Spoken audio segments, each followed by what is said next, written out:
वो ये है कि आत्मिक जीवन में कैसे बढ़ना है।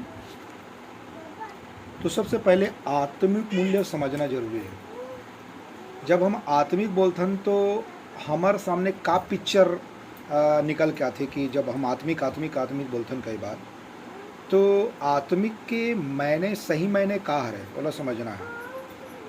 तो मैं आप लोग बताना चाहता हूँ, आत्मिक जो मूल्य है वो बिल्कुल शरीर से, संसार से और संसार के ज्ञान से बिल्कुल हटके हुए हैं। एक आत्मिक जो मूल्य है, एक ऐसे मूल्य है जो ये मूल्य के जो दाम है वो संसार में कोई नहीं चुका सके। ठीक है, आत्मिक मूल्य की जो कीमत है वो कीमत के ला कोई नहीं चुका सके सिवाय यीशु के। क्योंकि आत्मिक मूल्य ला जो यीशु समझा है या आत्मिक मूल्य के जो दाम चुका है प्रभु यीशु मसीह, वो बहुत बड़ा है, महान है, और जेला कोई खरीदे नहीं जा सके, ना जेला कोई सौदा नहीं करे जा सके। ठीक है, तो सबसे पहले एक आत्मिक मूल्य जो है केवल यीशु और यीशु को वचन अर्थात बाइबल से ही मिलते हैं आत्मिक मूल्य। तो सबसे पहले आप समझे की कोशिश करो। हमन अभी हमन का पढ़ें, आपके पास कुलुसी की पत्री है। एक सबसे पहले मैं कुछ भूमिका पढ़ा दूँ। देख, एक अध्याय ऊपर लिखो, एक अध्याय निकाल, कुछ भूमिका मैं आप दिखा दूँ। हाँ, भूमिका देख, ऊपर में क्या लिखा है? कुलुसियों के नाम पौलुस प्रेरित की पत्री लिखा है ना। अब भूमिका पढ़ा दूँ, देखिए यहाँ का है। कुलुसियों के नाम पौलुस प्रेरित की पत्री एशिया माइनर के कुलुस्य नामक नगर की कलीसिया को लिखी गई थी, जो इफिसुस नगर के पूर्व में स्थित था। इस कलीसिया की स्थापना पौलुस ने नहीं की थी, परंतु यह उस क्षेत्र में स्थित थी जिसका उत्तरदायित्व पौलुस अपने कंधों पर अनुभव करता था। अब देखिए इधर, पौलुस के चर्च नहीं है वो, फिर भी पौलुस ऐसा कौन सा विचार लेके दूसरे के चर्च में जाता था? क्योंकि सबसे पहले आत्मिक जो मूल्य है वो केवल पौलुस समझता था और पौलुस के अंदर में था। इसलिए पौलुस के अंदर में कोई चालाकी या चोरी या लालच या दुष्टता बिल्कुल नहीं था। किसके अंदर में? पौलुस के अंदर में। तो हालांकि पौलुस ने उस कलीसिया की स्थापना नहीं किया था, लेकिन पौलुस अपने कलीसिया जैसे समझता था, मतलब अपने परिवार के जैसा। और इसलिए पौलुस उस कलीसिया में जाके वचन को स्पष्ट रीति से सिखाता था, बताता था। साथ में जितना पौलुस से बन पड़ता था वो आत्मिक और शारीरिक रीति से भी शायद वो उनकी आवश्यकता भी पूरा करता था। ठीक है, हालांकि उनके चर्च, उनके पास्टर दूसरा है, फिर भी अपने कंधों में पौलुस जो है अनुभव करता था वहाँ के चर्च को, मतलब अपना जैसा समझता था। और ऐसे कौन पास्टर समझ सकते हैं? वे पास्टर जो बिना लालच के, बिना स्वार्थ के सेवा करता है। कहने का मतलब ये, यदि जिसको बड़ा नाम कमाना है, बड़ा पैसा कमाना है, बड़ा फेमस होना है, वो पास्टर ऐसा नहीं कर सकता, प्रभु के दास लोग। लेकिन पौलुस ऐसा नहीं था। पौलुस के अंदर में कोई लालच, कोई प्रकार के बड़ा नाम, बड़ा काम, फेमस नहीं होना चाहता था, परंतु पौलुस का लक्ष्य था केवल यीशु और यीशु के नाम को और उनके राज्य को बढ़ाना था। इसलिए दूसरे के चर्च में जाके वो अपनी ही परिवार या अपनी ही चर्चा समझकर काम करता था, बिना स्वार्थ के। इसलिए वो गया था। अब मैं कुलुस्से के किताब, उसका 2 अध्याय निकाला था, उसको निकाल लिया। वहाँ पर क्या लिखा है हम देखेंगे थोड़े से। कुलुस्सी 2 का 6-7 में क्या लिखा है? अतः जैसे तुमने मसीह यीशु को प्रभु करके ग्रहण कर लिया, उद्धार तो हो गया ग्रहण करने से, वैसे ही उसी में चलते रहो। तो इसका क्या मतलब बन गया? इसका मतलब बना उसी में चलते रहो, मतलब बाइबल में चलो, वचन में चलो, यानी कि यीशु में चलो, परमेश्वर में चलो। तो जाहिर सी बात है, जब आप परमेश्वर के वचन को प्रतिदिन अपने व्यवहार में फॉलो करेंगे, है ना, उसको काम में लाएंगे, तो आपको आपके अंदर में क्या आएगा? ऑटोमेटिक परमेश्वर का मूल्य बढ़ते जाएगा, आत्मिक मूल्य आपके अंदर में आते जाएगा और आपको अनुभव और महसूस होगा, और प्रतिदिन आपका आत्मिक उन्नति प्रतिदिन होता जाएगा। कैसे? इसका क्या चिन्ह है? जैसे जैसे आप वचन में बढ़ेंगे वैसे वैसे आपको यीशु के प्रति, परमेश्वर के प्रति आपको क्या आएगा? ज्ञान आएगा। तो ज्ञान जो है आपको नम्र और दीन बनाएगा, आज्ञाकारी बनाएगा, डिसिप्लिन, व्यवस्थित रूप से आप चलेंगे। ठीक है, आप समय में प्रार्थना भी करेंगे, वचन भी पढ़ेंगे, है ना, और साथ में ईमानदार रहेंगे, मेहनत के काम करेंगे, पति के अधीन रहेंगे, पत्नी का फर्ज पूरा करोगे, बच्चे का सही रीति से पालन पोषण करोगे, वचन की शिक्षा देंगे। दूसरी बात, आपका जो चाल चलन है दूसरे स्त्री से अलग रहेगा। आपका चाल चलन अलग रहेगा मतलब सभी समान स्त्रियों से अलग आपका चाल चलन होगा। आपके कपड़े पहनने का तरीका, बोलने का तरीका, खाना बनाने का तरीका, घर का रख रखाव, ये सारी चीज़ कहाँ से आएगा? वचन से, यीशु से, परमेश्वर से आएगा।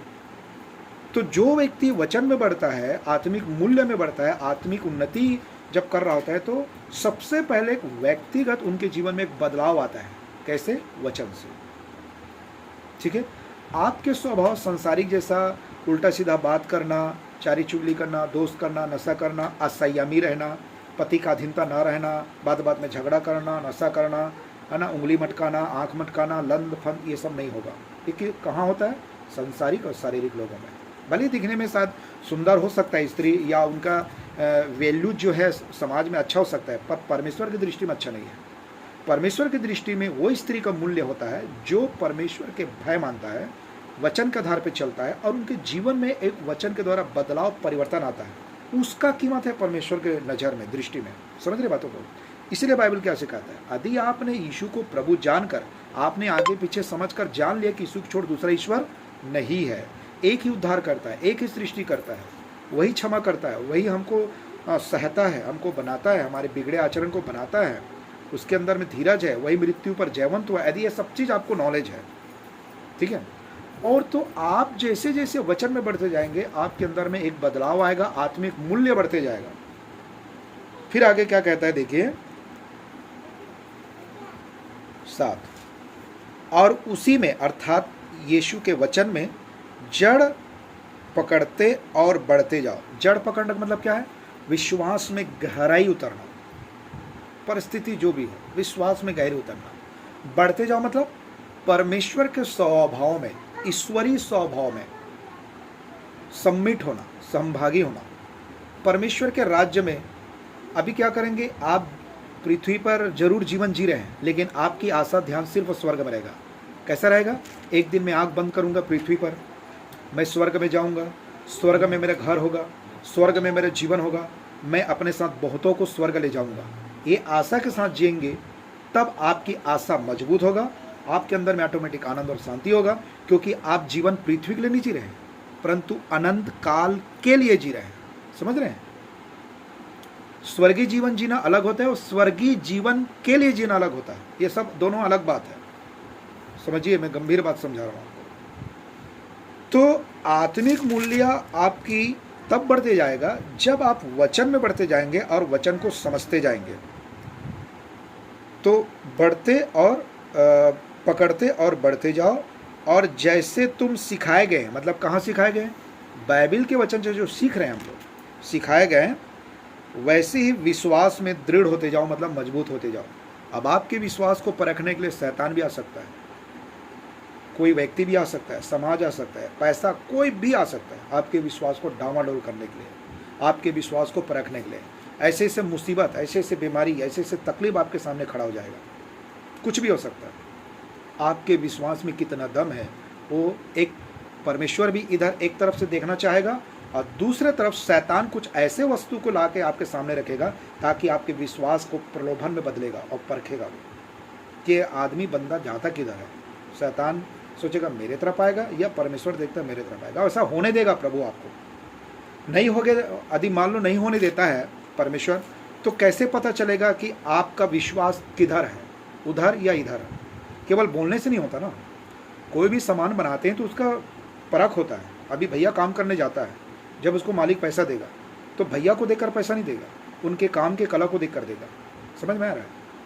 अब भैया बोलेगा मालिक को, नहीं नहीं नहीं, मैं बहुत अच्छा पेंटर हूँ, मैं बहुत अच्छा कला है मेरे अंदर में, मुझे 1000 रुचि दो, तो उसके बोलने के आधार पे नहीं, उसको काम करके दिखाना पड़ेगा, तब मालिक उनको देखकर खुश होकर उनको 1000 रुपये देगा। ठीक वैसा ही हम कह देंगे अनंत काल के स्वर्ग स्वर्ग, यीशु मसीह, जय मसीह, हालेलुया, प्रेज द लॉर्ड, ऐसा में कुछ नहीं होता। वो तो शैतान भी करता है सब, या कोई भी कर सकता है, ठीक है।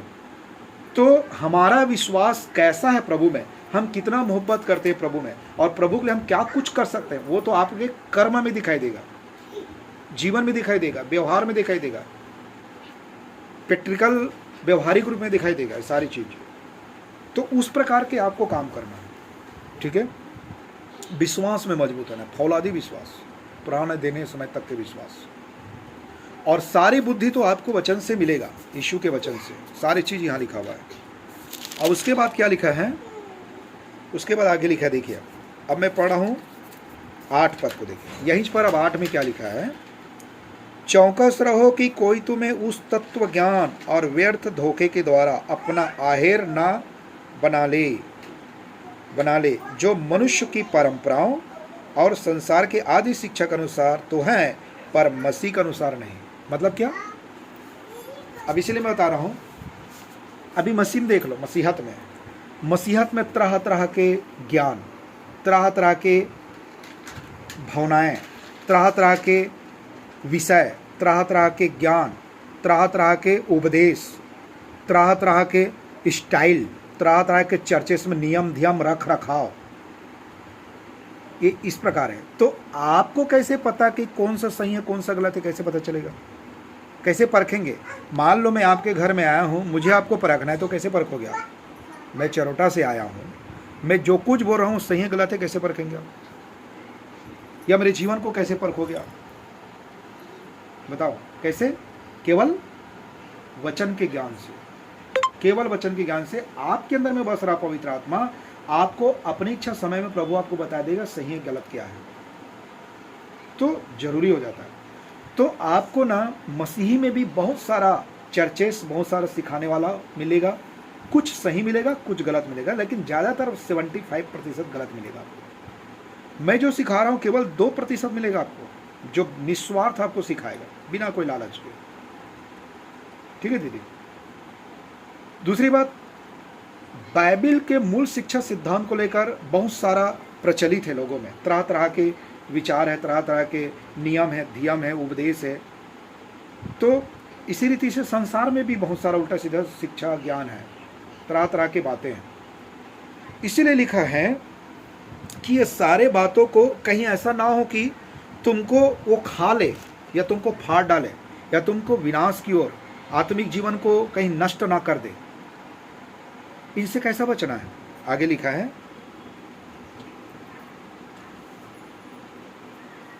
9,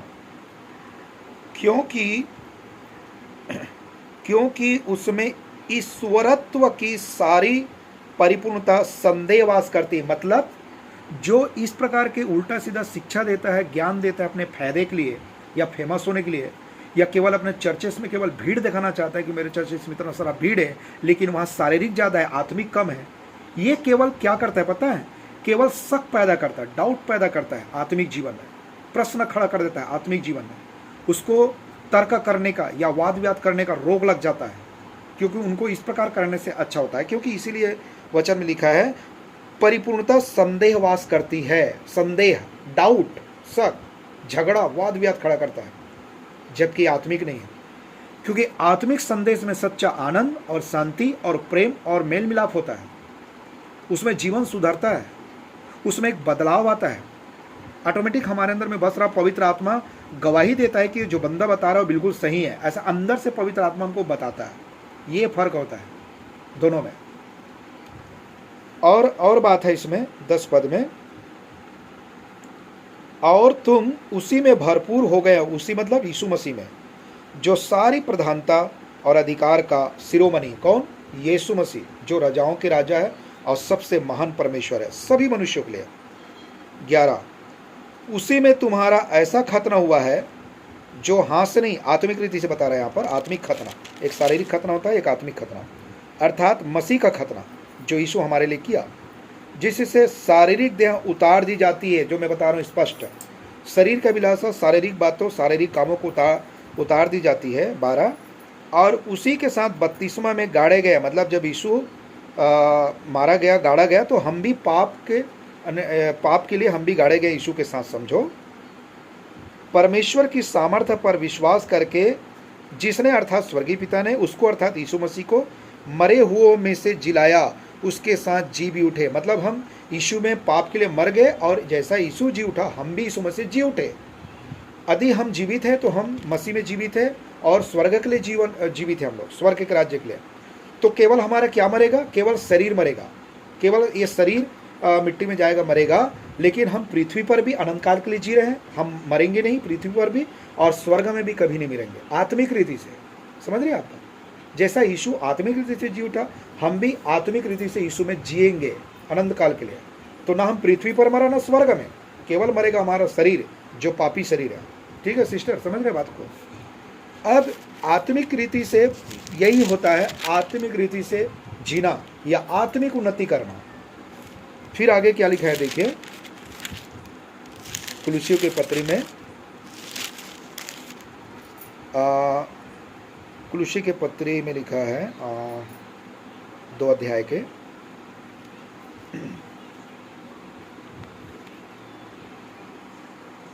3 अध्याय, उसी का कुलुस्सी का, अब 2 को छोड़ के 3 अध्याय को देखो। 3 अध्याय में क्या लिखा? नहीं, वहाँ नहीं, 16 अध्याय में 3 का 16 पद है, सॉरी 16 पद। कुलुस्सी 3 का 16 में क्या लिखा है?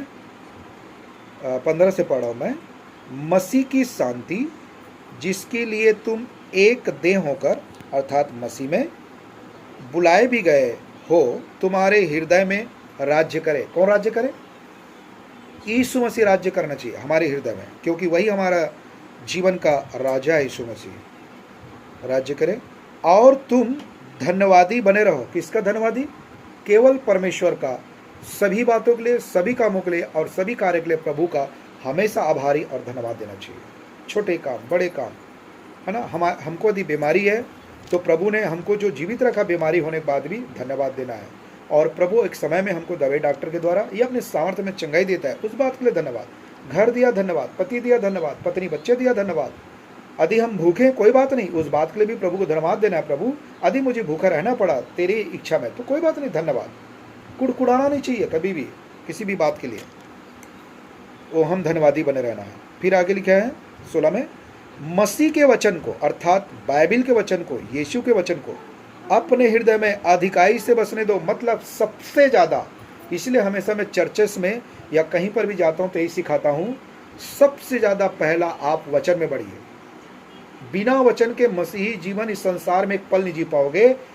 आपको मसीह लोग ही भरमा देगा, सही क्या है गलत क्या है आप जान नहीं पाओगे। सब मसीही, सब विश्वासी आपको एक ही लगेगा, क्योंकि आपके अंदर में परख की आत्मा नहीं है। मतलब सही गलत छांटने के अंदर में क्या नहीं, आपके कैपेसिटी नहीं है, सामर्थ्य नहीं है। उसका कारण है आप वचन में कमजोर हो, ज्ञान में कमजोर हो। और यही बात का फायदा कौन उठाएगा? शैतान भी उठाएगा। इसलिए एक सच्चा मसीही भाई बहनों को, चाहे विश्वासी, चाहे पास्टर हो, चाहे अगुवा हो, लीडर हो, सबसे ज़्यादा वचन में बढ़ना चाहिए, अर्थात यीशु में बढ़ना चाहिए। और यीशु को पता लगाना चाहिए कि यीशु के अंदर में कितना ज्ञान है, कितना सामर्थ्य है, उसके अंदर में कितना धैर्य है, वो क्या कर सकता है, वो हमारे जीवन को कहाँ से कहाँ पहुँचाएगा और परमेश्वर हमको और क्या कुछ देगा। इस सारी बातों को जानना है तो परमेश्वर की जो आत्मा व्याप्त है इस बाइबल में, कागज में अर्थात वचन, उसमें बढ़ना चाहिए। इसीलिए कम नहीं लिखा या थोड़ा नहीं लिखा है, बाइबल में लिखा है अधिकाई से, मतलब अपने जीवन में सबसे ज़्यादा परमेश्वर के वचन में बढ़ो, वचन को बसने दो हृदय में। और क्या लिखा है देखिए, आधा अधूरा नहीं। एक कहावत है छत्तीसगढ़ में, अधूरा ज्ञान क्या होता है दीदी? खतरनाक। समझ में आ रहा है आपको? इसीलिए वचन में क्या लिखा है आगे, और सिद्ध ज्ञान। प्रभु क्या चाहता है? हर मेरी बेटी बेटा क्या बने? मेरे जैसा सिद्ध बने। प्रभु क्या चाहता है? मेरे जैसा क्या बने? सिद्ध बने। इसीलिए वचन में लिखा है, और सिद्ध ज्ञान सहित एक दूसरे को सिखाओ, ना कि चिढ़ाओ, ना कि किसी को तुच्छ समझो, ना कि किसी को ऊपर नीचे जानो, परंतु सिखाओ जैसे मैं आपको सिखा रहा हूँ। इसका मतलब मैं घमंड नहीं करूँगा कि मुझे बहुत ज्ञान है। यदि मैं ऐसा करूँगा तो मुझे आत्मिक रीति से मैं गिरने में कोई देरी नहीं लगेगा। ठीक है, हमें घमंड कभी नहीं करना चाहिए, परंतु सिखाना है और चेताना भी है। यदि उनके जीवन में कोई कमजोरी है, कोई बात है, तो पहले सिखाइए, फिर उसको चिताइए, शिक्षा दीजिए, चिताइए उसको। साथ में और अपने अपने मन में अनुग्रह के साथ, यानी यीशु के अनुग्रह के साथ परमेश्वर के लिए भजन भी गाना चाहिए। हमको कई लोग, मसीह लोगों को मैं कई बार देखता हूँ, वो फिल्मी गीत गाते हैं या फिल्मी इंटरेस्ट उनको ज़्यादा होता है। वो इसी कारण होता है क्योंकि वो प्रभु में बढ़ना नहीं चाहता या परमेश्वर को समझना नहीं चाहता या प्रभु की इच्छा क्या है वो जानना नहीं चाहता। ऐसे लोग ही संसारिक शिक्षा में या संसारिक ज्ञान में पड़ा रहता है वो। हमको ऐसा नहीं करना चाहिए। आत्मिक व्यक्ति यदि कोई आत्मिक उन्नति कर रहा है तो मसीह का भजन गाना चाहिए प्रभु का, और स्तुति करना चाहिए प्रभु का, उनके सामर्थ्य और सृष्टि को देखकर और सृष्टि को चलाने वाला परमेश्वर का, और आत्मिक गीत गाना चाहिए।